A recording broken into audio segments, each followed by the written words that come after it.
exclusively on AMC Plus. What is this place? A gripping new AMC Studios original series. You'll find out soon enough. From executive producer Ridley Scott and acclaimed director Karin Kusama. Something feeds on our souls. Starring Dan Stevens, Judith Light, and CCH Pounder. I am not okay. None of this is okay. The Terror, Devil in Silver. New limited series. Stream now exclusively on AMC Plus. Picture this. It's the end of a long week. You're unwinding in the tub, listening to your favorite true crime podcast. And then chronic hives come back again in the middle of the episode. What a wet blanket. Looks like another spell of itchy, swollen, red, or skin-colored hives. If you have chronic spontaneous urticaria or CSU, there may be a different treatment option. Worried about your chronic hives interrupting our next episode? Learn more at treatmyhives.com/garage.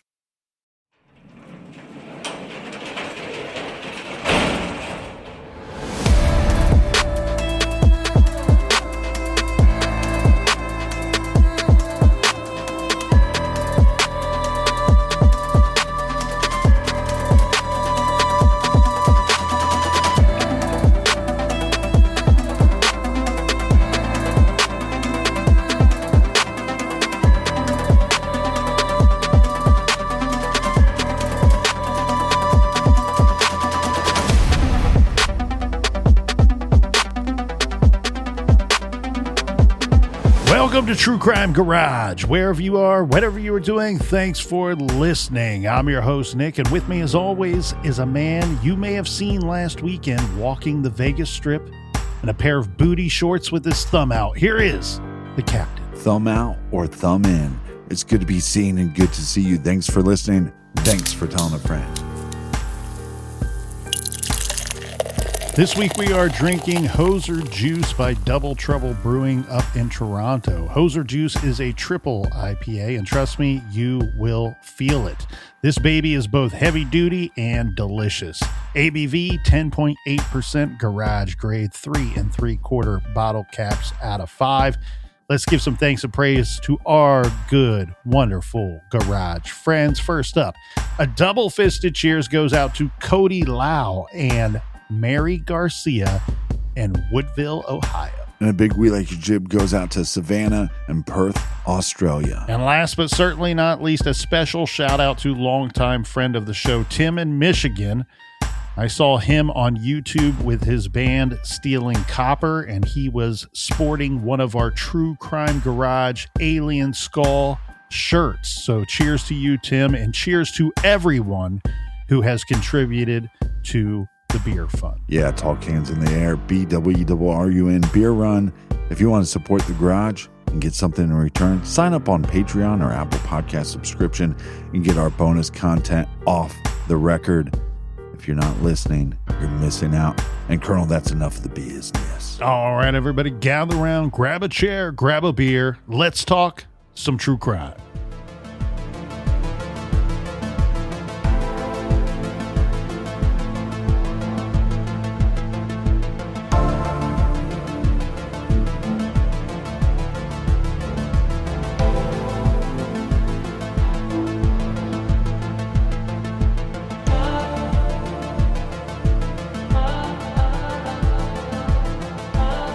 We are back to this blanket, my friends. We are examining the blanket once again, and so is law enforcement. And we have Michelle, who originally denied when it was found with the remains of her son that she had ever owned a blanket, that blanket in particular.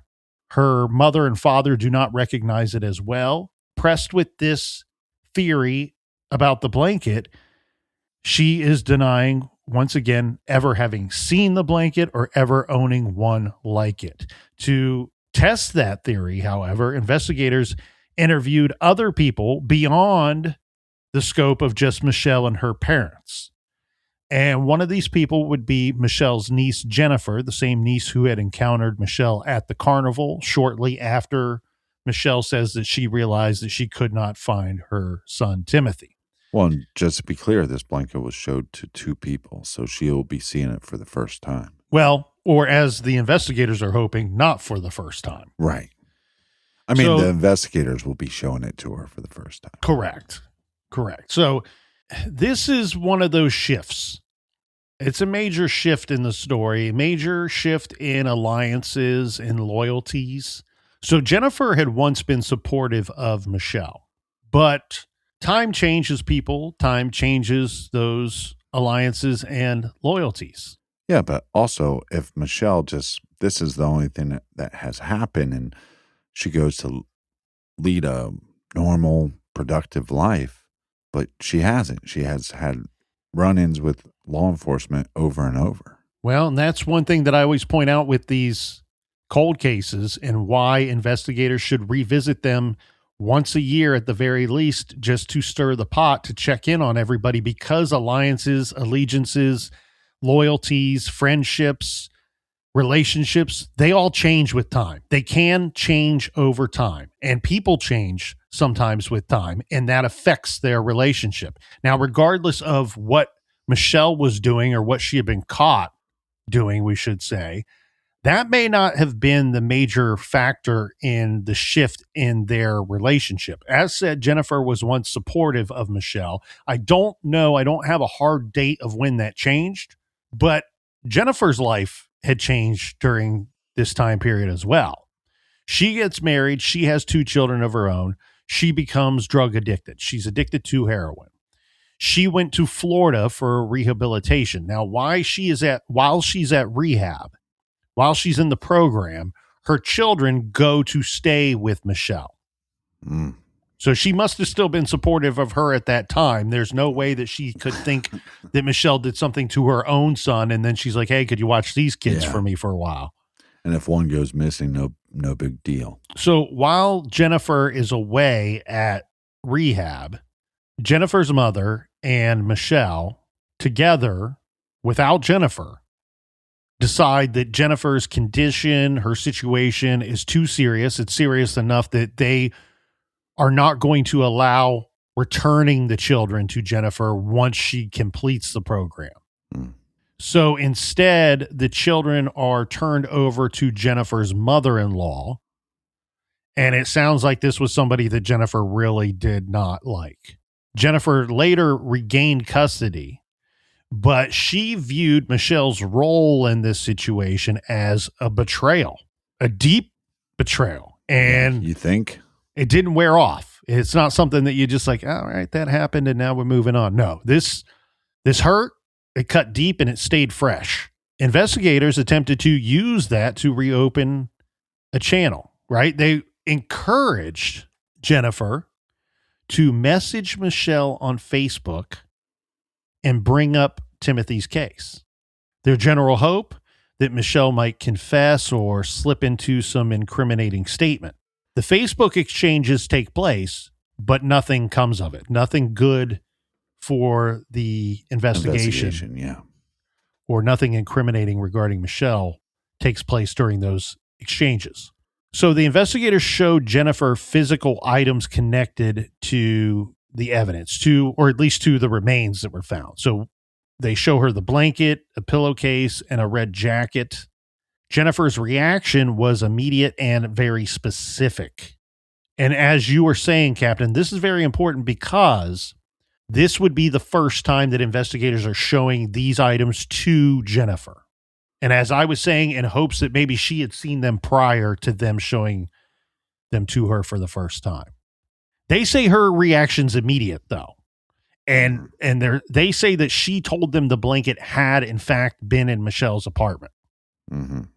And specific, like I said, she said that she specifically remembered Timothy using it to wrap himself in that blanket at times when Jennifer was babysitting him. Yeah, but this is a little bit of a double-edged sword because you're showing her this information. She knows why you're showing her this blanket. And she already has this vendetta now against Michelle.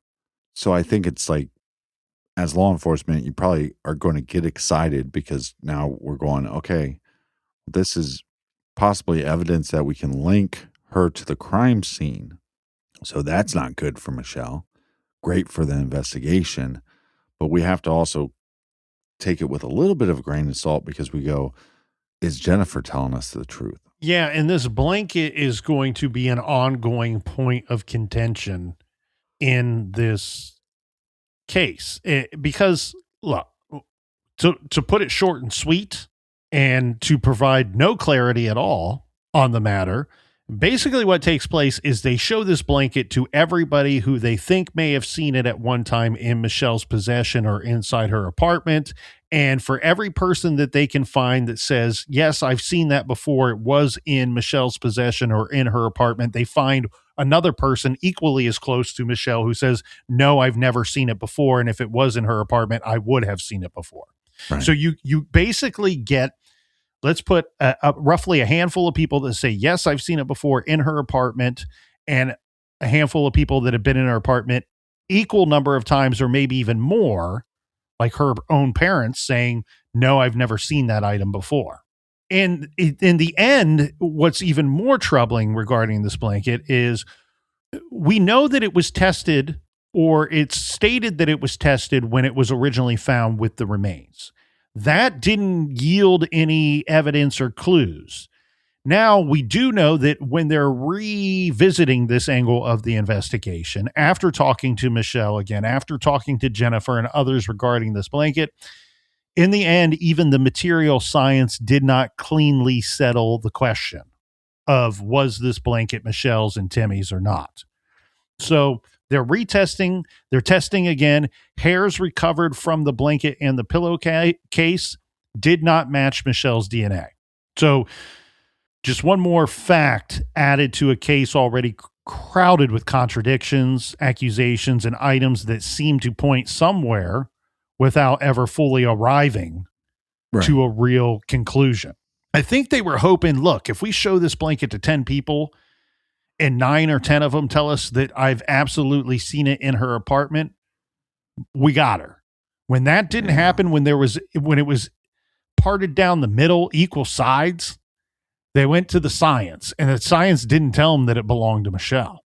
Right, but if you get them to say, hey, this is her blanket, maybe it gets her to crack. You're not going to be able to go to trial with this blanket, and I just don't believe you're going to get a conviction just because of this. But with the misinformation, the lies, if you could bring other things, you're building a case. But then, man, with law enforcement, they're probably going, okay, well, half saw it, half didn't, but the science is going to prove it either way. And when you get nothing, I want to talk about a kick in the dick. Right in the dick. On August 6th, 2014, a date that would have been Timothy's 29th birthday, the long dormant case launched forward again in a way that felt extremely overdue. After a sealed indictment was returned by a grand jury, Michelle was arrested in Florida and formally charged with the murder of her son, Timothy. For the people who had watched the story twist and stall for years, it was a moment that carried a lot of weight, maybe even some relief. Think about that for a minute. The day that they finally arrest Michelle, Timothy's mother, for his murder, on that day, if he were alive, he would have been about 6 years older than his mother at the time of his disappearance. Yeah. Now, from there, the case moved into the grinding machinery of pretrial litigation. Lawyers on both sides brought forward extensive legal arguments, each trying to define what the jury would be allowed to hear and what would be kept outside of the courtroom entirely. This is where I don't think most of us, Joe Public here, realizes that a lot of times this is when a case can be won before the jury is even brought in for the actual trial. This is going to decide what is allowed to be argued and what cannot be presented at all at trial. And as we've seen, this is one where you really got to get down in the muck and the mire and shoot. We went through the FBI report. They were saying digging through the mud by hand That's what you kind of have to do with this case to arrive at any real conclusion, in my humble garage opinion. Yeah. So we're not going to go through all of it because it took days to come to these decisions. But in a pretrial ruling, the New Jersey Superior Court, drawing the lines that would shape everything that came next, the court concluded that Michelle's active omission, and some of this is confusing, it's a bit of legal jargon, but we'll go through it. Michelle's active omission and her hindrance to the investigation through her statements could reasonably establish circumstantial evidence of guilt. Basically, that meant the prosecution would be allowed and permitted to argue what Michelle did not do and what she said in ways that obstructed investigators, and that could be treated as meaningful proof when placed alongside of other facts of her guilt. So meaning everything that she said and did not say during the investigation could be presented, as well as everything that she did and did not do. Yeah, I think it's an uphill battle, but I guess after almost 30 years, you want to, at some point, you have to roll the dice, right? By the same ruling also imposed strict limits because some evidence was excluded. Of course, the polygraphs would not be allowed. That's standard procedure, right? The judge also shut the door on another dramatic piece of the saga. And this was one that you had said for you was a big, big, big red flag. So Michelle's self-kidnapping hoax was not allowed to be presented to the jury. Well, essentially, that wasn't connected to this case at all, other than she said these people that kidnapped her said, I'm not allowed to talk about my son's case anymore. True. It's a little difficult, though, right? Because when she's presented with proof of those fake FBI business cards, she comes clean. That's the one time, like, if she is guilty of other things, that's the one time she comes clean. Right. But we know she was presented with people saying, hey, that blue and white blanket we found some people that said it did belong to you. Yeah. But of course, very different cases. And maybe that's why. The other thing that they would not allow for the prosecution, the judge would not allow an expert witness. This was an expert on women who kill their children. Just like you pointed out with that kidnapping hoax, that's really not part of the case. I mean, I guess you could argue that it is, but this expert witness, she's not an expert witness in regard to this specific case. Right. Right. So instead of leaning on a generalized behavioral expert to frame Michelle as fitting a particular category of people, so the state would have to build its case without that kind of but that would be like testimony. The prosecutor is calling an expert to explain why serial killers kill their victims. Or like in West Memphis, when you call a guy who has a purchased degree from out of state as an expert witness on the occult. When weren't able to completely convince the court that the occult was even involved in the crimes at all. Mm-hmm. Yeah, you have to prove it was a ritualistic sacrifice before you can call the expert on ritualistic sacrifice. Of course, one physical object that continued to be at the center of the prosecution's narrative is that blanket. It wasn't just another exhibit. It was going to be major battleground at this trial.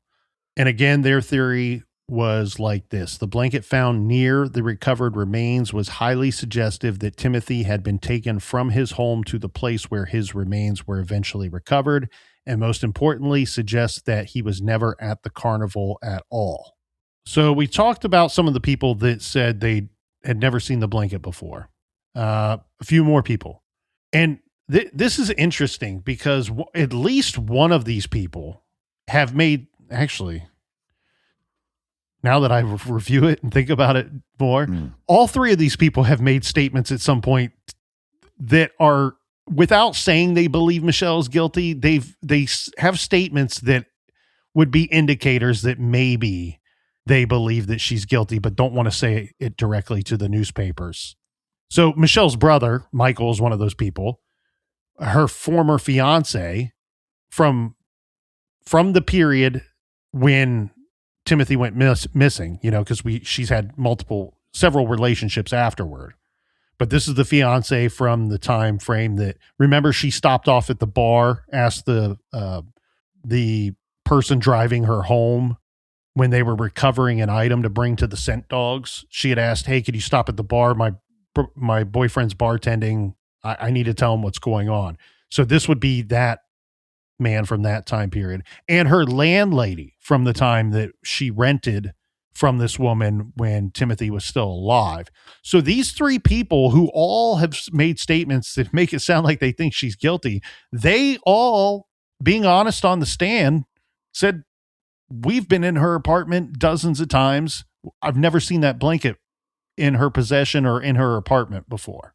So that doesn't help. That undermines the prosecution's narrative. Yeah. And then, of course, we have Jennifer, her niece, who says, yes, I've seen it before. We have Jennifer's friend, who occasionally babysat Timothy. But Jennifer, again, has a motive. So, well, and then her friend, her statement's weird, because her friend at one point says, I remember a blanket. It was somewhat similar to that. I don't think it was that one, because the one I'm remembering had a different pattern. Yet later she identified the blanket found at the Raritan Center site near the remains as one that she had in fact seen inside of Michelle's home during the early 90s. Right. What is a blanket? It's not a smoking gun. Yeah, they found another babysitter who babysat Timmy, telling police that the blanket was in the house as well. So again, this is, it's difficult. This blanket, of course, is going to be the battleground, as we can clearly see. And again, as I stated earlier, during the course of the investigation, what they learned is for every one person we could say that they had seen the blanket in Michelle's possession or apartment prior, we can find another person who says they've never seen it.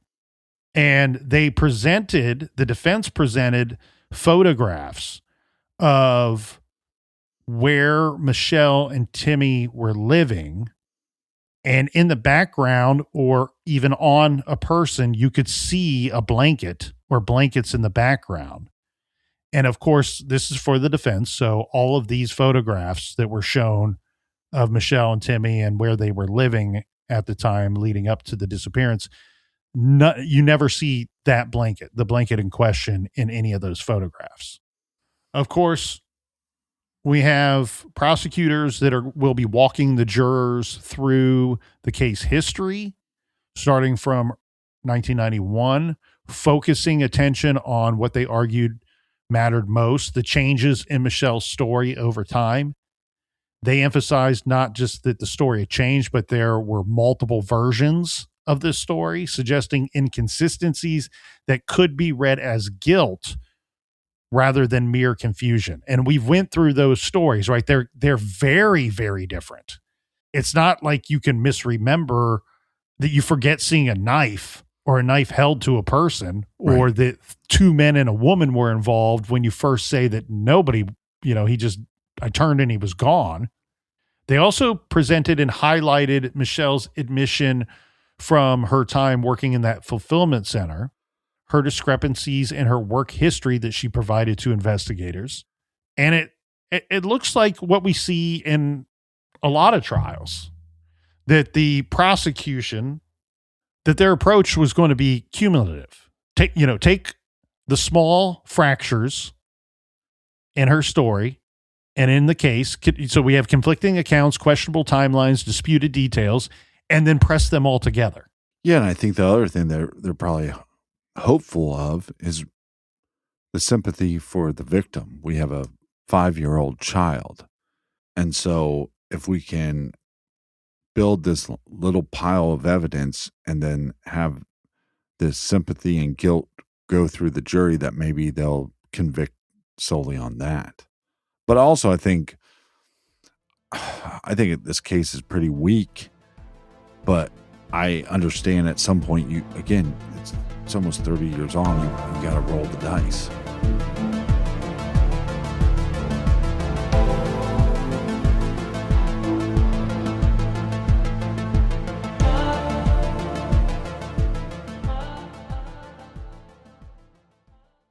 Exclusively on AMC Plus. What is this place? A gripping new AMC Studios original series You'll find out soon enough. from executive producer Ridley Scott and acclaimed director Karin Kusama. Something feeds on our souls. Starring Dan Stevens, Judith Light, and CCH Pounder. I am not okay. None of this is okay. The Terror, Devil in Silver. New limited series. Stream now exclusively on AMC+. As routines shift and summer plans begin, it's easy for learning to take a back seat. IXL makes it simple to stay sharp and keep skills fresh in just a few minutes a day. IXL is an award-winning online learning platform that helps kids truly understand what they're learning. Whether they're building math confidence, strengthening reading and writing skills, or reviewing science concepts. From pre-K through 12th grade with personalized interactive content that adapts to each child's level and pace. IXL is used in 96 of the top 100 school districts in the U.S., and studies show kids who use IXL score higher on tests. Proven in all 50 states. It's an easy way to support learning now through summer and into the next school year. Make an impact on your child's learning. Get IXL now. And Going West True Crime listeners can get an exclusive 20% off of IXL membership when they sign up today at IXL.com/GoingWest. Visit IXL.com/GoingWest to get the most effective learning program out there at the best price. Summer always changes how you get dressed. You want pieces that feel lighter and more breathable, things that are easy but still put together. That's where Quince comes in. They focus on high-quality essentials that feel and look amazing. Think breathable linen and soft organic cotton. And Quince goes way beyond clothing. They have custom upholstered sofas, ceramic cookware, premium bedding, and more for your home. It's the kind of brand you end up recommending to everyone for everything. I've been recommending Quince for a couple of years now. And I've been shopping Quince.com for a couple of years now. Why? Because they keep me coming back. Because they got the good stuff. I love their classic fashion. They got me looking good for any situation. And you can shop Quince.com for men's fashions, women's fashions. Shop for kids. They have travel essentials. And here's a secret. I've purchased a lot of gifts on Quince.com. Elevate your summer wardrobe. Go to Quince.com/garage for free shipping on your order and 365-day returns. Now available in Canada too. That's QUINCE.com/garage for free shipping and 365-day returns. Quince.com/garage. Picture this. It's the end of a long week. You're unwinding in the tub, listening to your favorite true crime podcast. And then chronic hives come back again in the middle of the episode. What a wet blanket. Looks like another spell of itchy, swollen, red, or skin-colored hives. If you have chronic spontaneous urticaria or CSU, there may be a different treatment option. Worried about your chronic hives interrupting our next episode? Learn more at treatmyhives.com/garage.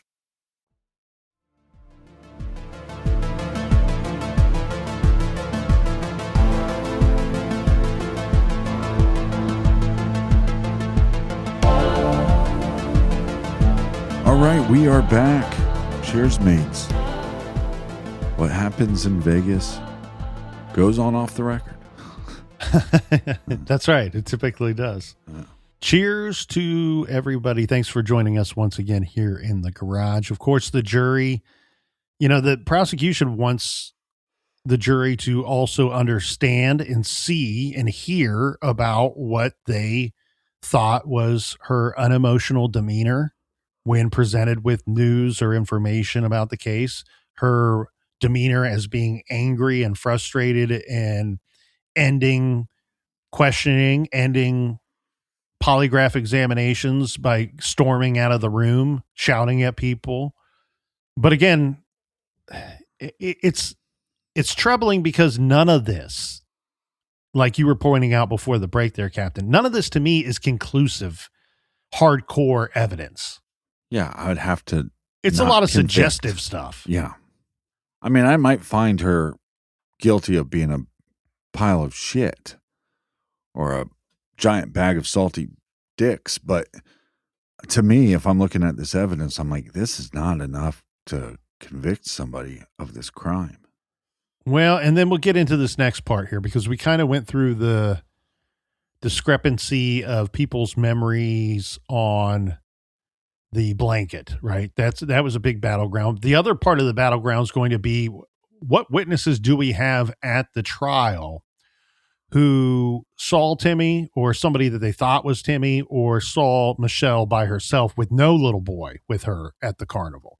And look, the short of it here is the same as the blanket, basically. For every one person that said that they saw somebody that they thought could be Timmy. So yeah, one part that was difficult for the defense and for this case is you have two people who would take the stand and say, I saw someone at the carnival who could be Timmy. He fit the general description of Timmy. And then you have the one woman who says, I saw a woman who could have been Michelle with a boy who could have been Timmy. And then later I saw that same woman walking around shouting and calling out the name Timmy or Jimmy. So your two people that say Timmy may have been at the carnival are people that did not know Michelle, did not know Timmy. That makes them difficult to be great, solid witnesses. Now, the flip of that is you have a couple of people that say, I saw Michelle at the carnival and never saw her with a little boy. One that I found to be the most interesting was the testimony that it was a woman who took the stand who recalled waiting in line at the carnival at a refreshment stand. So this could be the refreshment stand that's come up several times in this case. right. It's not said that way. It said a refreshment stand. So we'll leave it as that. But this woman says, I'm waiting in line at the carnival at a refreshment stand with Michelle. The witness said she briefly chatted with Michelle while they waited. But in her telling, something essential was missing. She did not see Timothy. She did not see a little boy. And she says on the stand, her testimony, that Michelle did not speak of him. So to that witness, it was as if there was no child there at all. And of course, prosecutors used this statement, this testimony, as well as others to account to reinforce the argument that the carnival scene might have been staged and that the truth lay elsewhere. Yeah, but her original story was she's at the refreshment station without her son. Another thing that I've been pondering for the last week is, so we find this blanket, but we don't find our victim clothed, right? The problem is we find our victim a skeleton and a partial one at that. So it's look, I'm not a medical examiner, but my take on this is with the way that the remains were found, to me, it's clothing or no clothing. It's not really suggestive of anything. I wouldn't expect, even if the body was placed there fully clothed, I wouldn't expect, given the state that it was found in, to be clothed at the time of the discovery. Right. And where I'm going with this is she is telling us, whether she's saying, I turned around and when I turned back around, he was gone, or there was this lady and these two people. We're saying Timmy was wearing a red tank top and these printed pants or printed shorts. And so if those aren't found at the disposal scene, then maybe that's evidence of something.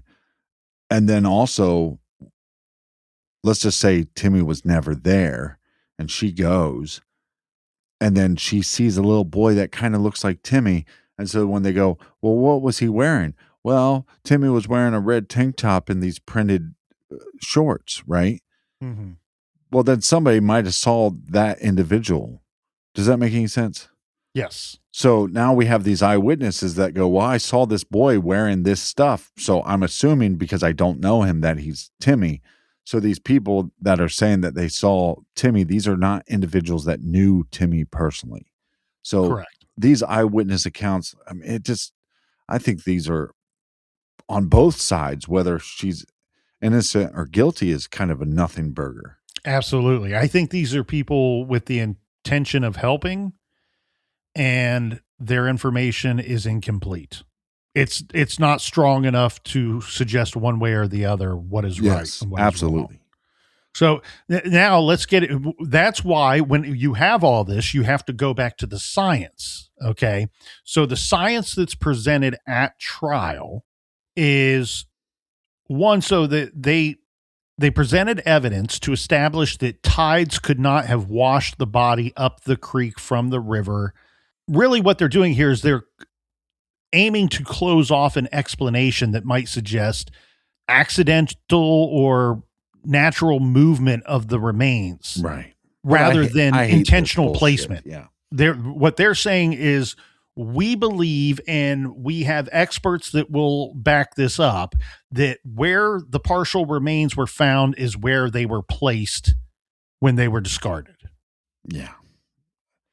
Okay. Now, the flip of that science. Okay. So you have that science, right? But now let's go to the other science. The defense is facing a case largely built on circumstantial evidence. Well, actually, let's take this a step further, because you can get a conviction. You get a lot of convictions, and rightfully so convictions, not all the time, but I believe the majority of the time, off of circumstantial evidence and circumstantial cases.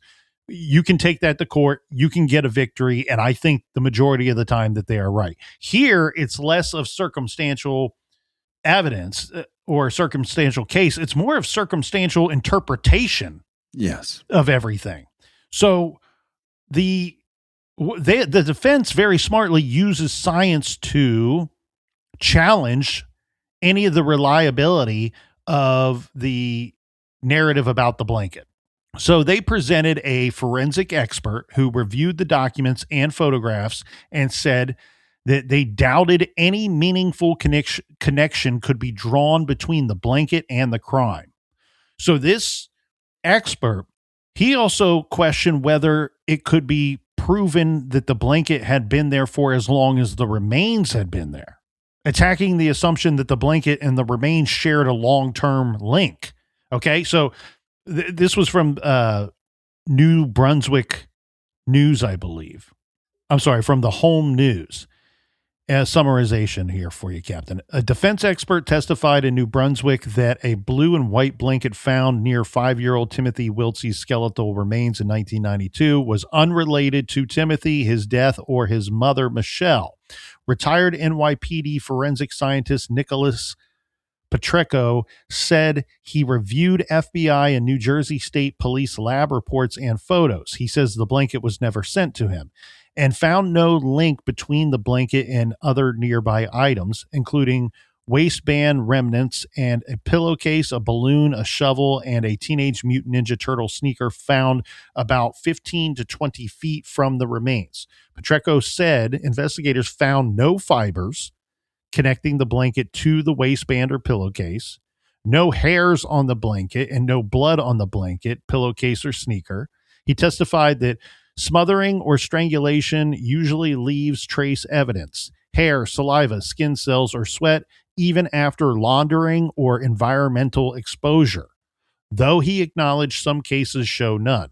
He concluded the blanket had not been in contact with Timothy, his room, his mother Michelle, or her car, despite earlier indications by 3 babysitters as a blanket used by Michelle and Timothy.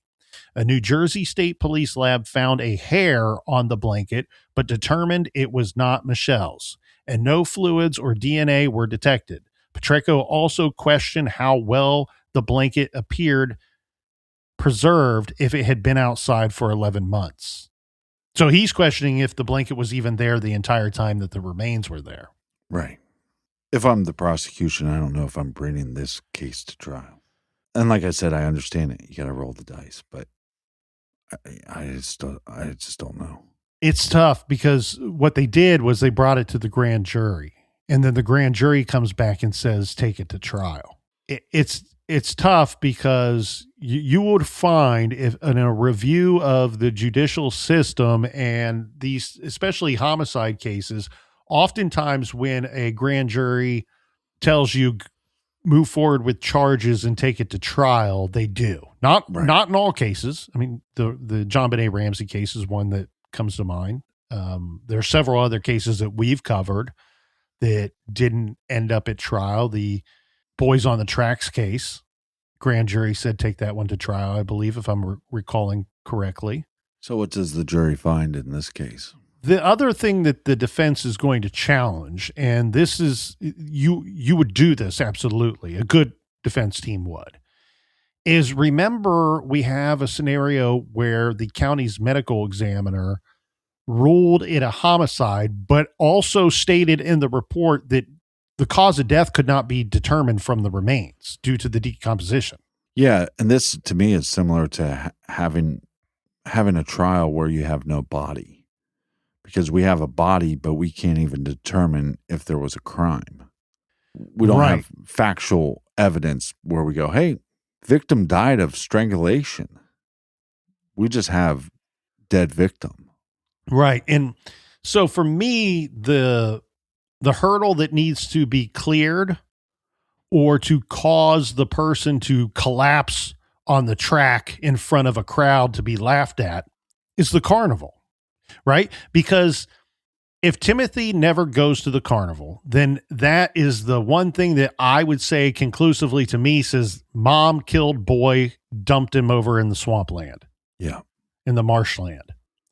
If he went to the carnival, then it's reasonable to believe, and actually everything would point to she's absolutely innocent. She's surrounded by people minutes after she's only there for what we went through the timeline, 30, 45, maybe 60 minutes.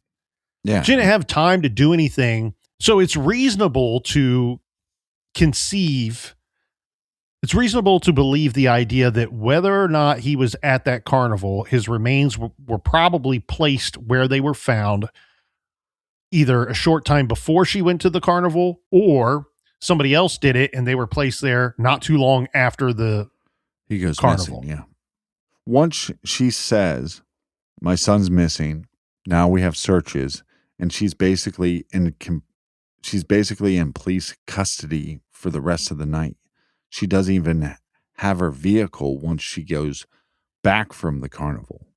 So, yeah, like you said, the crux of all this is, did Timmy go to that carnival or not? This doesn't have a lot of to do with what we were just talking about, but back to the trial. And you had mentioned the passage of time between the time he goes missing in 91 and to when you have a trial in 2016. The coroner who worked the case in 92 himself, he could not testify. He was deceased by the time of the trial. So on the stand, you have somebody testifying on his behalf based off of reviewing photographs and the reports. Right. And on top of that, you have a defense that's saying, well, the coroner himself in 92 couldn't tell us how the boy was killed. It's reasonable based on the findings and where you found the boy and the situation and the state of the remains to conclude homicide. I'm not arguing that. But this is just another incomplete portion of the case because he himself in 92 couldn't conclude how the boy was killed. So the person on the stand isn't going to be able to do it either. Yeah, to me, this is just part of the prosecution's job is to paint a picture, but the picture that they're painting is just too blurry. We don't have enough details. Yeah, and one of the more interesting parts of the trial was Michelle's defense team called a man from Arizona. This is a man with a fairly extensive criminal background. He testified that a former cellmate, the cellmate had lived in Georgia, but ended up in a cell with him in Arizona, I believe. This man, the cellmate, confessed to him to raping and murdering a young boy near Atlanta City. Okay, so this is very strange because they're not even in the same state as New Jersey. The man who he's accusing of saying this to him never says the name Timothy or Timothy Wiltsey, and says if he did say this to his cellmate, he says he raped and killed a young boy in or near Atlanta City. So then he learns about the Timothy Wiltsey case and says, oh, he didn't mean Atlanta City. Nobody that lives in Georgia says Atlanta City. He must have meant Atlantic City, which would be close to where this boy went missing. Right. But again, look, so we got a blurry case. The prosecution has a blurry case, but the defense is putting on their defense with a blurry case. Yeah. And no details here. I hesitate to, I'm not going to say the guy that was accused, because he did go to the trial and he took the stand and he's like, look, I didn't kill a kid in New Jersey. I don't even, I don't even know. Yeah. I didn't kill a kid in New Jersey. I don't know what you thought I was going to testify to, but did he admit to killing a kid? No. I killed a kid, but it definitely wasn't New Jersey. Just to tell you how truthful I am. Yeah, I mean, when I'm killing my kids, I don't want to kill them in Atlanta City. It was in Atlanta City. I was telling the truth the first time. Yeah. After the testimony of 68 witnesses, the jury began the deliberation. This is in May of 2016. During this deliberations, a juror member told the judge that the foreman was secretly conducting an independent investigation. When the judge talked to the foreman admitted to researching FBI evidence collection protocols. So that foreman was dismissed and an alternate juror was seated in his place. Of course, the defense moved for a mistrial, which they should, but the judge denied it, which probably should have been done as well. And just before the 25th anniversary of Timothy's disappearance, again, this is May of 2016, the jury returned a guilty verdict for first-degree murder. Jesus. Now, because of the problems, the complications with the jury, it's going to take almost a year to get to sentencing. So it's January of 2017. The judge sentenced Michelle to 30 years in state prison without the possibility of parole. And she began serving that sentence in a New Jersey women's prison while her appeals move forward. Again, I'm not saying she didn't do it. I'm just saying you got to prove it. Well, I'm with you. I don't, regardless if you think she's guilty, I don't think that there's enough evidence presented to say beyond a reasonable doubt that this woman killed her son. Let's just reiterate something though.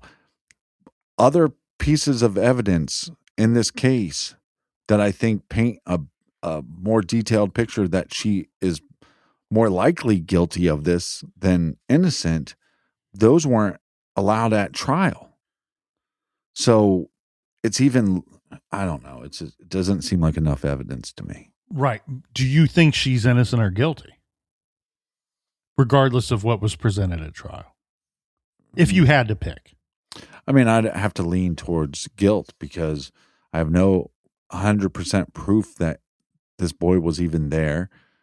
And there's so many things, like if this would have happened, right? And she was looking for her son and then she comes across people she knew, right? Like they see her actively looking, but does that make any sense? I just think there's all these missteps and then the changing of the stories and then her behavior afterwards. I don't know. I just think it's all very bizarre. But then this case is really difficult to me too, because I also question, did her actions and what she said and the untruthfulness, quote unquote untruthfulness, did that all stem from feeling like she was under a magnifying glass by law enforcement? Like, it's the chicken or the egg. I don't know that you could win or should win an argument in the court of law that she killed Timothy. But I absolutely believe in my heart of hearts that she's guilty. And I base this on two solid factors of reasoning for me. Just applying logic here, some simple logic. One, I think her absence is a huge indicator of guilt to me that she did this.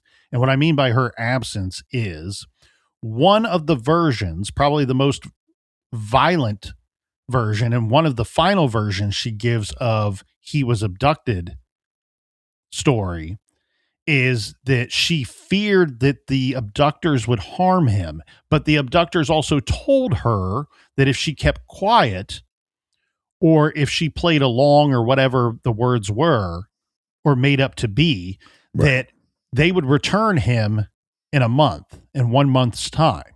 Yet she moves. I get that you may have financial difficulty. And we said in her defense, maybe she had to move because she couldn't make the rent. The landlady thought that she was innocent. The landlady, who later decided that she questioned Michelle, and if Michelle was guilty, did not know any of that information about the changing stories or the failed polygraph examinations at that time. The landlady, may have given you a break. You've relied on your father for help financially multiple times in your short 23-year life. Right. And as an adult and as a mother, that's when you call dad and say, Dad, I got to stay here. They're going to return Timothy. I got to be here when he comes back. Where would you, the most likely place if they were going to return him would be via a phone call to her home or on her doorstep, somewhere that they knew that if that were true, that she would find him. So her absence is a huge indicator. And later we learn a couple of things. Even after that month passes, okay, so shortly after he disappeared, one thing that we learn at, this was either during the trial or during the appeals process, was she was having the neighbor check her answering machine. You're not pulling me. The only way you're pulling me from that answering machine, if my kid's missing, is if I'm out boots on the ground looking for the kid myself. Right. Number two, goes on 2 trips before the body is found. We know one of them, she went to Florida for 2 weeks, and the claim was that she was seeking counseling while she was down there. And she went, I don't know where the other trip was, but it's been reported that she took 2 trips between the time that her boy went missing and when his remains were found 11 months later. So her absence is a huge indicator to me that she did this. And it's twofold. One, that if you were told and you really believe that he would be returned, you would be where he could be returned to you. You wouldn't leave the area, number one. And number two, her absence is an indicator that she couldn't take the heat. Her only reprieve, my friends, was to go down to Florida where she wouldn't have to be hounded or questioned she wouldn't have to come up with answers. Yeah, but she wouldn't have to make stuff up to satiate the police and their investigation and their questioning of her. She could get a 2-week reprieve where she could go down there, buy some time, collect her thoughts, and try to get a clean break, a real true story and narrative that she can tell them that they will understand and believe. Yeah, but in her defense, we're assuming that these individuals that have this horrible thing happen to them have the mental and emotional capabilities to handle the situation. Yes, I am making that assumption. Yeah. But we all do it, right? We go. She wasn't a mother yesterday. She had been a mother for 5 years. Mm-hmm. She's a mama bear and been a mama bear for almost 6 years at this point. He disappeared in May. He has a birthday in August. When, I don't understand how that mama bear part of her. Look, some people never have that. There are Right. good parents and there are bad parents. We went out of our way and we made sure to include, rightfully so, the people who presented her as a good mother.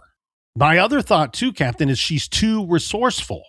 She makes fake FBI business cards. She fakes her own abduction. She does this, that, and the other thing when she needs to save her own butt, cover her own hide. Where was all that resourcefulness when her son was missing? She sat on her hands. Well, in fairness, she moved out of her apartment. If she took us right, she went down to Florida. We'd know she's guilty. In the end, through the appeals at the end process, of the day, yeah, it was later determined. It was argued and re-argued in October of 2021. The court concluded that even if homicide was assumed, that the state had not proven Michelle's state of mind, an essential element for purposeful murder rather than lesser offenses such as reckless or negligent homicide. The court stated that even viewing the evidence in the light most favorable to the state, no rational jury could find without speculation that Michelle purposely or knowingly caused Timothy's death. Michelle was released from prison that evening in October of 2021. Her attorney said she cried when told the news and called the decision a victory for convictions based on evidence, not speculation or emotion.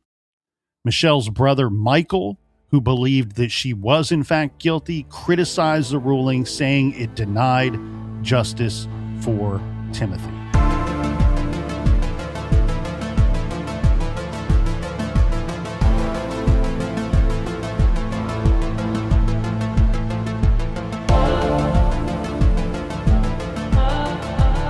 I want to thank everybody for joining us here in the garage each and every week. Thanks for sharing these stories on social media. The best way to support the show is join us on Patreon or Apple Podcast subscription for our bonus content and the first 50 episodes of True Crime Garage.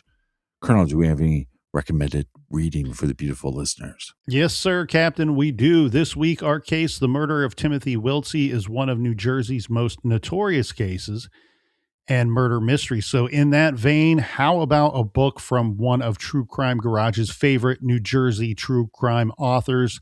Cheers to Jesse P. Pollock. This is one of Jesse's latest works, titled Room 100, Sid, Nancy, and the Night Punk Rock Died.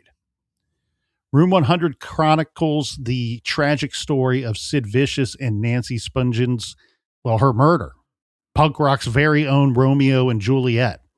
Through a wealth of archival material, plus new and exclusive interviews from rock luminaries, critically acclaimed true crime writer Jesse P. Pollock's book is the first to be solely devoted to popular music's darkest hour, the murder of Nancy Spungen.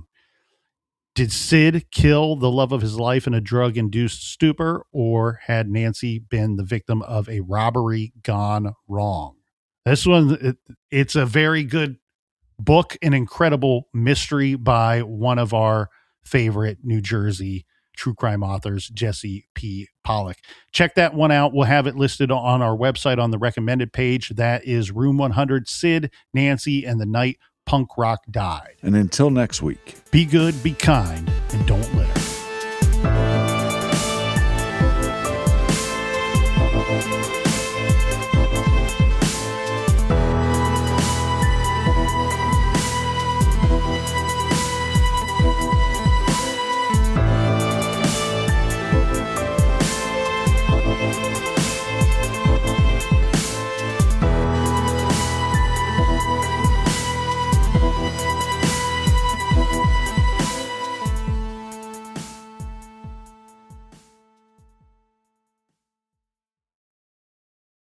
For those crazy busy, crazy hungry days when cooking family dinner is off the table, there's Applebee's All You Can Eat, a table full of unlimited favorites for just $15.99. You get all the tender signature riblets, all the crispy boneless wings, all the golden brown double crunch shrimp, and endless classic fries at a family-friendly price. Applebee's All You Can Eat for just $15.99 per person per order. Now that's eating good in the neighborhood. Limited time only, so hurry into your nearest Applebee's today. Courage. I learned it from my adoptive mom. Hold my hand. You hold my hand. Learn about adopting a teen from foster care at adoptuskids.org. You can't imagine the reward. Brought to you by Adopt US Kids, the U.S. Department of Health and Human Services, and the Ad Council.